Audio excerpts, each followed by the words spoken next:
सावरिया सेठ की हाँ। हमारे श्याम बाबा हैं, इनका पट उत्सव आ रहा है देवोत्तरी एकादशी को। ये आपके लिए लाए, हमारे लिए ना आपके लिए।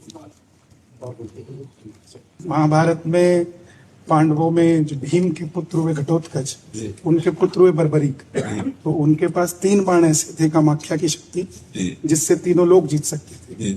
तो वो युद्ध लड़ने के लिए जब गए तो उनकी माता ने वचन लिया उनसे कि जो पक्ष हारेगा तो उसका सहारा बनना और जो भी कुछ भी मांगे उसको दे देना। तो भगवान कृष्ण ने ब्राह्मण का रूप लेकर उनसे उनका शीश का दान मांगा, क्योंकि उन्होंने कहा कि जो पक्ष हारेगा मैं उसका साथ दूंगा। तो उन्होंने कहा अगर पांडवों की तरफ हुआ तो कौरव हारने लग जाएंगे, तो कौरवों के पास चला जाएगा, कौरवों के साथ हुआ तो पांडव हारने लग जाएंगे, पांडवों के पास चला जाएगा, इसलिए इससे युद्ध का निर्णय निकलेगा। तो उन्होंने कहा भाई मैं क्या करूं, मेरा मार्गदर्शन कीजिए। तब उन्होंने कहा कि मुझे इस द्वापर में धर्म की स्थापना के लिए और कलयुग में धरती के कल्याण के लिए शीश का दान चाहिए। तब उन्होंने अपना शीश का दान दिया और उन्हें ही अमृत का पान कराकर ऊंची चोटी पर रखा। अंत में जब पांडव जीत गए तो सबको अभिमान हो गया कि हमने जिताया। तो वो भगवान कृष्ण के पास गए कि इसका हल कीजिए, हम तो जीत कर भी हार जाएंगे, हमारा अभिमान ही हमें खराब कर देंगे। तो भगवान कृष्ण पांडवों को लेकर शीश के पास गए कि आप बताइए कि आपने क्या देखा।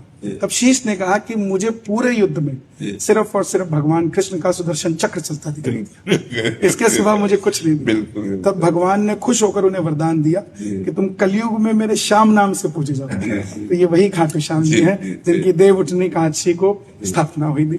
खाटू श्याम, आपका स्वास्थ्य ठीक है महाराज? लोग ऐसी ऐसी वीडियोस डालते हैं, चिंता हो जाती है कि पूछिए मत। हम आपको सही बताएं, आप लोगों का जो आशीष है वही हमें सुरक्षित रखे। नहीं, दोनों किडनी फेल है, बहुत वर्ष हो गए, अब मतलब शरीर कैसे चलता। लेकिन हमारा जहां शरीर गिरने को होता है वहां इतने आशीर्वाद आ जाते हैं कि फिर संभल जाता है, फिर चलने लगता है। संत, ब्रजवासी, ब्राह्मण जन, भागवताचार्य, आप सबका आशीर्वाद एक साथ लगा हुआ है। इसीलिए मंगल में भगवान की कृपा है। एक चुनरी आपको उड़ाओ श्री जी की।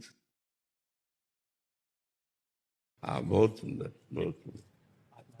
धन्यवाद, धन्यवाद, धन्यवाद।